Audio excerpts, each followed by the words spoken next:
जी अस्सलाम वालेकुम जी Waji Hasan Alvi advocate is here today we are going to be discuss about the lawyers welfare and protection act 2023 so before going to the deeper appreciation of this act I would like to raise you people attention towards the objects and purposes of this act.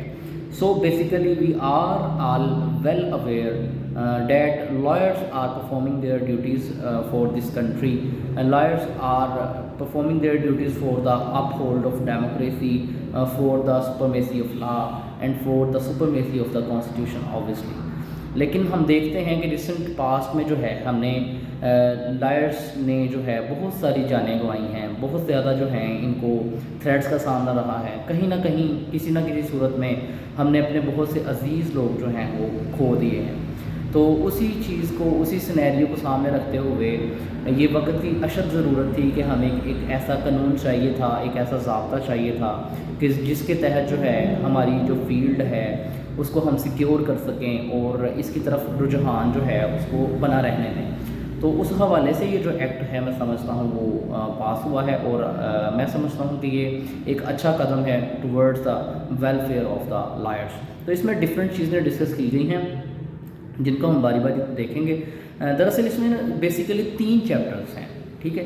तो 3 chapters जो हैं उनमें different चीज़ें discuss की गई हैं। Like पहला chapter अगर हम पढ़ते हैं तो उसमें 2 चीज़ें हैं। 2 चीज़ें जब देखते हैं तो उसमें नंबर फर्स्ट पे आ जाता है जी शॉर्ट टाइटल। शॉर्ट टाइटल का मतलब होता है कि हम ये जो कानून पढ़ रहे हैं इसको किस नाम से जाना जाएगा। तो शॉर्ट टाइटल में इसका जो नाम रखा गया है वो है जी lawyers welfare and protection act 2023। So नाम से ही ज़ाहिर है कि ये जो एक्ट है वो लायर्स की वेलफेयर के लिए और उनकी प्रोटेक्शन के लिए जो है वो अमल में आया है।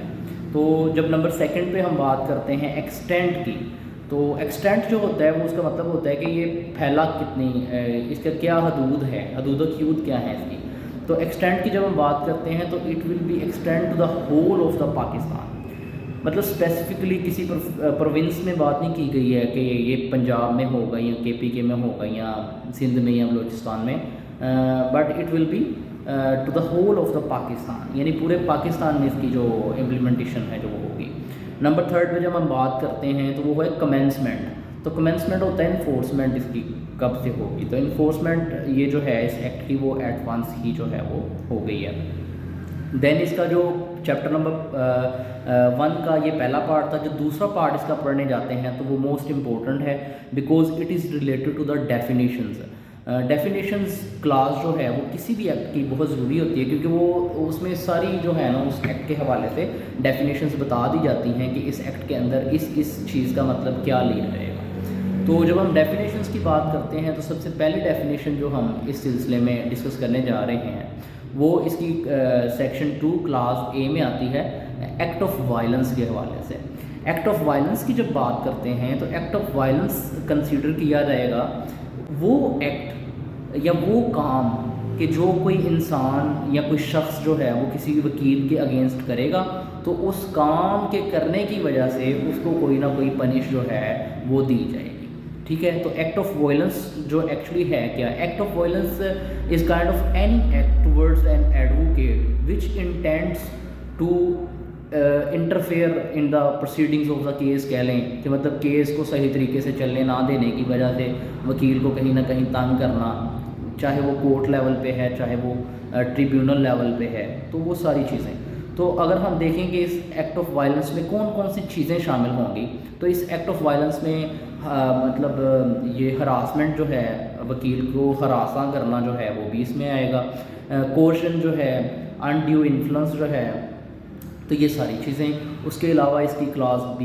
में फर्दर बताता है वो कि इवन के हार्म जो है किसी भी किस्म का नुकसान पहुंचाते हैं किसी वकील को, या कोई इंजरी उसको पहुंचा देते हैं, या कोई उसका डॉक्यूमेंट जो है उसको नुकसान पहुंचाते हैं या उसकी प्रॉपर्टी को नुकसान पहुंचाते हैं, तो ये सारी चीज़ें जो हैं वो एक्ट ऑफ वायलेंस में आ जाती हैं।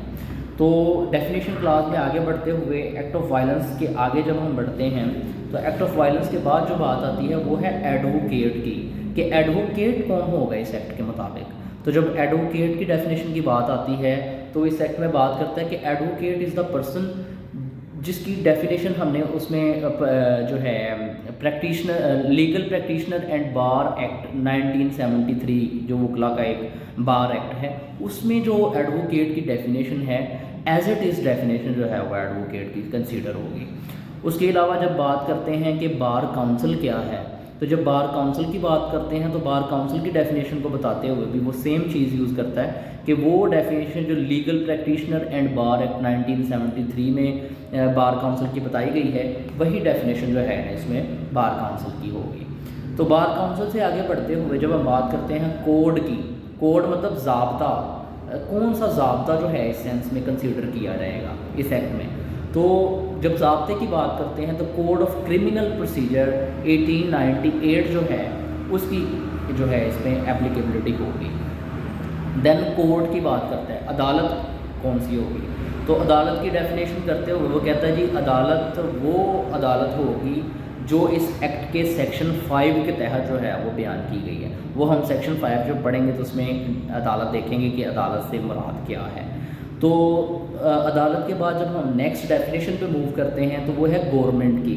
तो गवर्नमेंट कौन सी होगी इस एक्ट के मुताबिक, तो गवर्नमेंट से मुराद है जी federal as well as the provincial government. उसके बाद बात करता है ऑफेंस की, what is offence under this act, तो अंडर दिस एक्ट ऑफेंस जो है any act which is punishable by this act, यानी हर वो काम जो इस एक्ट के मुताबिक पनिशेबल है उसको हम ऑफेंस बोलेंगे।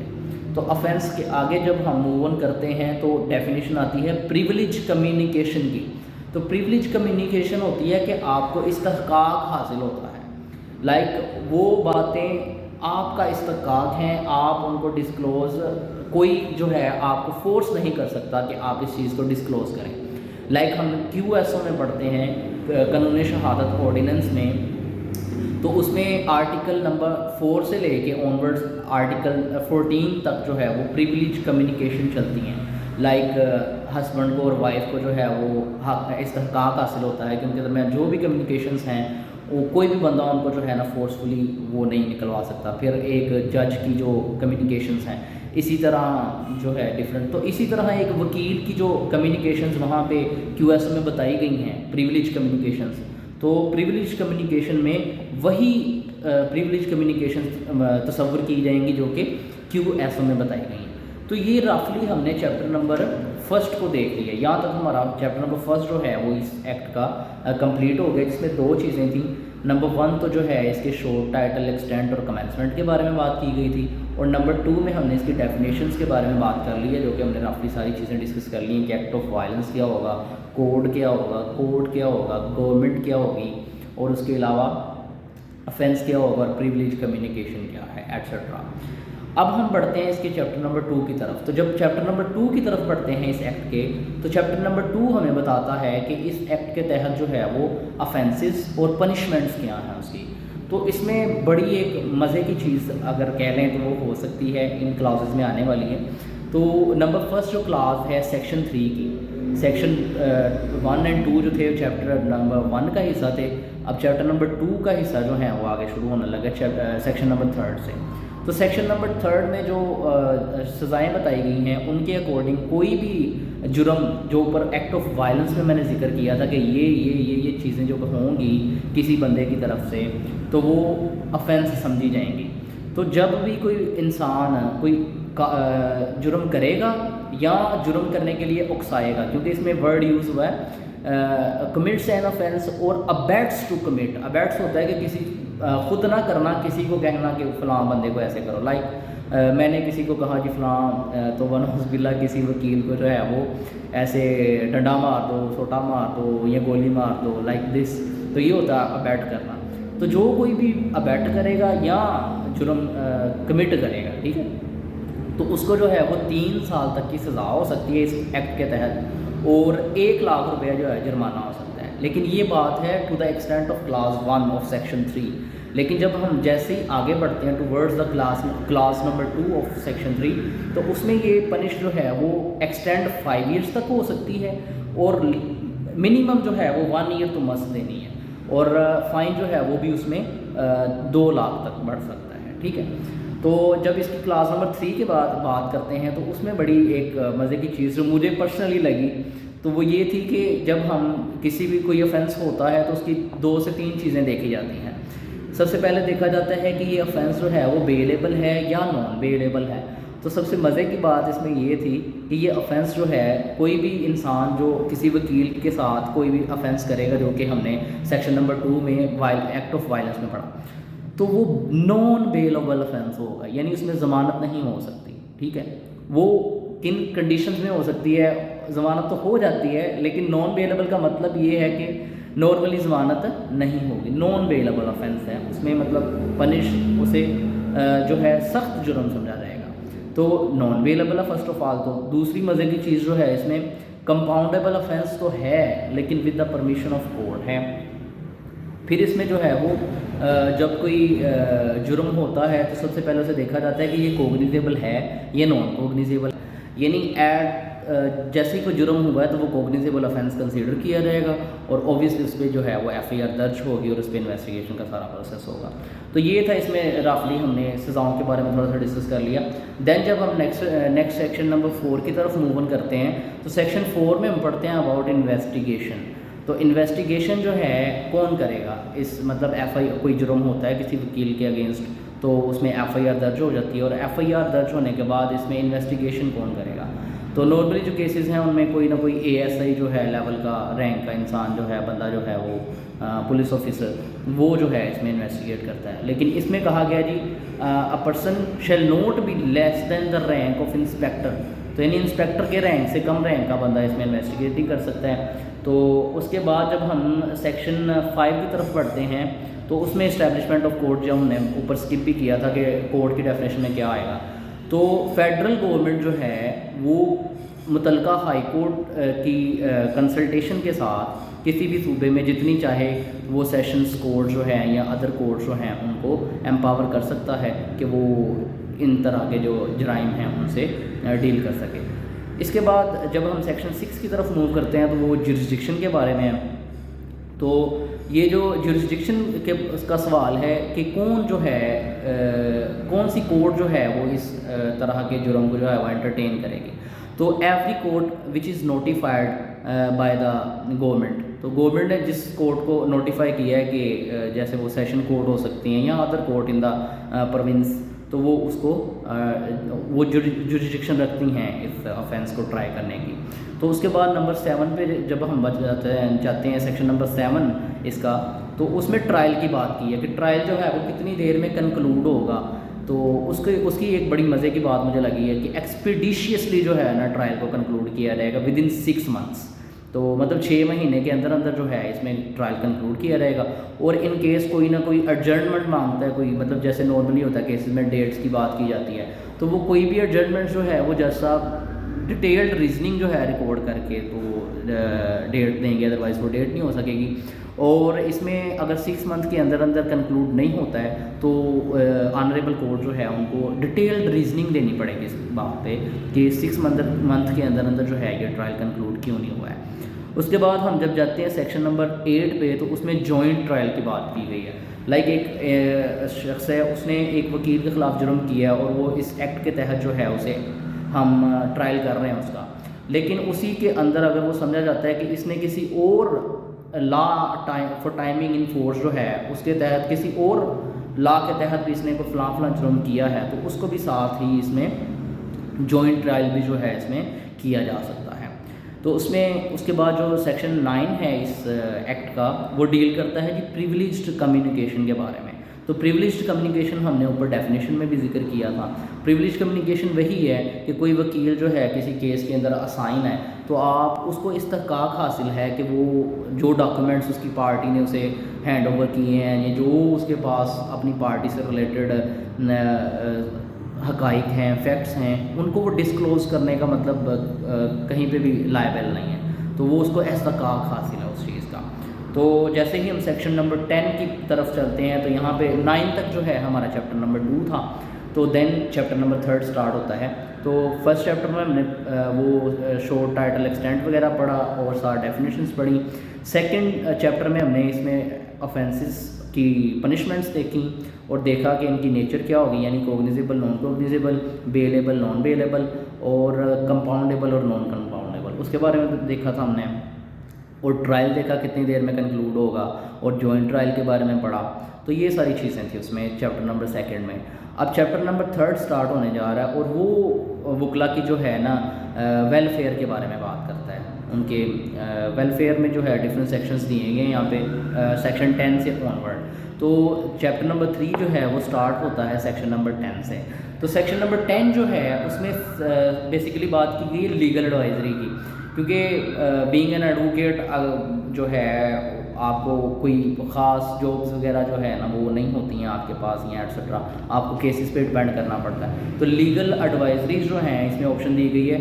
कंपनीज़ जो हैं इनकॉर्पोरेट कंपनी जिनका जो है वो having more than 20 million paid up capital जो है जिनका 20 मिलियन से मोर, तो उनको ये लाजमी शर्त रखी गई है उनके लिए कि वो कोई ना कोई वकील जो है वो लाजमी अपने साथ एंगेज करेंगी एज एन लीगल एडवाइज़र। ठीक है जी। तो इसके बाद जब सेक्शन नंबर 11 की तरफ मूव ऑन करते हैं तो उसमें हमें provisions related to health facilities दी गई हैं कि गवर्नमेंट जो है वो गवर्नमेंट हॉस्पिटल्स में और सेमी गवर्नमेंट हॉस्पिटल्स में जो है वो नोटिफाई करेगी कि जो भी वकला हजरात हैं उनके लाइसेंस की बेस पे मुतलका बार से पहले तो उनको वेरीफाई करवा सकते हैं आप उनको कि दे आर एडवोकेट और नॉट, और देन जो है उनको जो भी सहूलियात हैं वो मैसर होंगी, ना सिर्फ वकला हजरात को बल्कि उनके बच्चों को भी, उनके स्पाउसेस एट्सेट्रा को। फिर सेक्शन नंबर 12 जो है उसका, इसमें फ़ाइनेंशियल फैसिलिटीज़ के हवाले से बात की गई है। फ़ाइनेंशियल फैसिलिटीज़ भी मतलब जितने भी फाइनेंशियल इंस्टीट्यूशंस हैं, लाइक समझा जाता है अक्सर के वकीलों को लोन नहीं मिलता है और ऐसी चीज़ें होती हैं, तो उस हवाले से इस सेक्शन में जो है ना चीज़ें एडअप की गई हैं कि उनको लायबल बनाया गया है कि they must be treated the lawyers at the same pedestal, जो है ना कि फाइनेंशियल इंस्टीट्यूशंस जो हैं वो लॉयर्स के साथ जो है वो सेम सलूक करेंगे। उसके बाद जो है नंबर 13 जो है सेक्शन इसमें वो शुहदा पैकेज है। लाइक कोई वकील साहब हैं वो during the course of his professional duties किसी टेररिस्ट अटैक का शिकार हो जाते हैं या किसी भी लाइक अग्रेशन का शिकार हो जाते हैं, तो देयर फैमिलीज शेल, एक एक्ट में इसमें और मुझे बड़ी बात मज़े की लगी कि काफ़ी जगह पे इवन कि मोस्ट ऑफ ऑल जो है वो वर्ड शेल यूज़ किया गया। शेल मतलब मैंडेटरी प्रोविजंस के साथ जो है इसको रखा गया कि लाजमन ऐसा होना चाहिए। तो मैंडेटरी जो प्रोविजन है वो लाजमी बना देती है चीज़ को। तो मतलब उसमें during the course of his professional duties कोई उसे नुकसान पहुंचता है तो वो उसकी फैमिली जो है वो एंटाइटल होगी, शेल एंटाइटल, यहाँ पे शेल का लफ्ज़ यूज़ किया गया, तो शेल एंटाइटल कि वो जो है वो रिसीव करे उतनी ही अमाउंट जैसे कि कोई 18वें ग्रेड का ऑफिसर जो है वो करता है। तो उसके बाद सेक्शन 14 की तरफ अगर मूव करते हैं, सेक्शन 14 जो है वो पावर टू मेक रूल्स है कि जो फेडरल गवर्नमेंट जो है ना इस एक्ट की एप्लीकेबिलिटी के लिए, यानी इस एक्ट को एप्लीकेबल बनाने के लिए जो भी रूल्स मुनासिब समझे वो फेडरल गवर्नमेंट जो है वो बना सकती है। सेक्शन 15 जो है वो ओवर राइडिंग इफेक्ट के बारे में है। सेक्शन 16 जो है वो एप्लीकेशन ऑफ दिस कोड के बारे में है, ठीक है, बेसिक। और उसके बाद जो सेक्शन 17 है वो removal of difficulties, removal of difficulties like कि during the course of applicability of this code अगर कोई ना कोई डिफ़िकल्टीज़ फेस करने को आती हैं, कोई मुश्किलात का सामना होता है, तो यानी किसी भी किस्म की वो हो सकती हैं, तो गवर्नमेंट जो है उनके रिलेटेड जो है ना उनको रिमूव करने से रिलेटेड कोई भी इकदाम जो है वो कर सकती हैं। तो ओवरऑल जो है ये हमने lawyers welfare and protection act को डिस्कस किया है, जिसमें 3 चैप्टर्स थे वो हमने इन डिटेल देख लिए हैं। चैप्टर नंबर 1 में बार बार वही चीज़ें कि एक्सटेंट और कमेंसमेंट और शॉर्ट टाइटल था, देन डेफिनेशंस थी वो हमने डिटेल में डिस्कस की हैं, और देन चैप्टर नंबर 2 में जो है वो सज़ाएँ बताई गई हैं, जिसमें बेसिक अगर मैं बात करूँ तो 1 साल मतलब 3 साल थी और साथ 1 लाख रुपया फ़ाइन था, फिर 5 लाख तक भी 5 साल तक भी एक्सटेंड हो सकती है, और 1 साल तो लाजमी होगी, और 2 लाख रुपया जुर्माना था, वो सेकंड क्लास थी उसकी। फिर हमने देखा था कि कंपाउंडेबल है या नॉन कंपाउंडेबल है, तो compoundable if the court deems fit, और बेलेबल है कि नॉन बेलेबल है, तो ये नॉन बेलेबल ऑफेंस है, ठीक है। और इसमें देखा था कि कोग्निजेबल या नॉन कोग्निजेबल, तो ये कोग्निजेबल है यानी काबिल दस्तंदाजी पुलिस है। तो फिर उसके बारे में देखा था कि इन्वेस्टिगेशन जो है वो कौन करेगा, इंस्पेक्टर करेगा। तो फिर ट्रायल कितनी देर में कंक्लूड होगा, विद इन द 6 मंथ्स एक्सपीडिशियसली जो है ट्रायल कंक्लूड किया जाएगा। फिर जॉइंट ट्रायल के बारे में पढ़ा था, जुरिस्डिक्शन के बारे में पढ़ा था। तो उसके बाद जो है हमारा नेक्स्ट चैप्टर नंबर 3 स्टार्ट हुआ था, जिसके अंदर हमने डिफरेंट वेलफेयर्स का डिस्कस किया है, जिसमें कि फाइनेंशियली तौर पे वेलफेयर के हवाले से डिस्कस किया गया है और हॉस्पिटलाइजेशन के हवाले से डिस्कस किया गया और लीगल एडवाइजरी इसमें आई थी। तो ये सारा जो है वो था आल सम जो था like lawyers welfare and protection act 2023। Hope so आप लोगों ने वीडियो को एंजॉय किया होगा। सो लाइक मतलब चैनल को लाइक करें, सब्सक्राइब करें, ये फिक्रा बोलना ज़रूरी समझा जाता है। करना तो इंसान ने अपनी मर्ज़ी से ही होता है। So all up to you people, लेकिन I request to all of you to like and subscribe my YouTube channel with the name of Alvila Associates, humble submissions. Jazakallah, thank you, Assalamu alaikum.